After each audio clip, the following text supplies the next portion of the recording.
Hello and welcome to AI Basics. It's your host back again with yet another interesting tutorial video.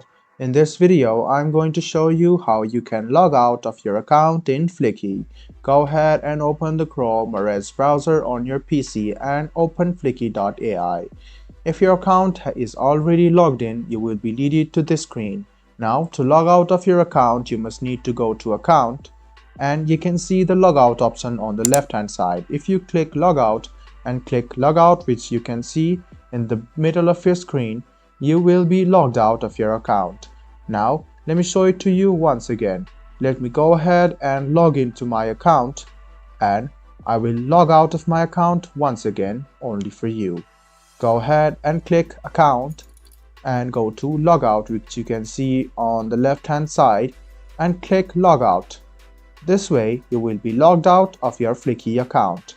I hope this video was helpful for you. If you still have any kind of confusion, please do mention us on the comment section down below. Like the video, subscribe to the channel, and do hit the bell button for more. Hope to see you in the next video as well. Until then, goodbye, take care, and make sure you enjoy.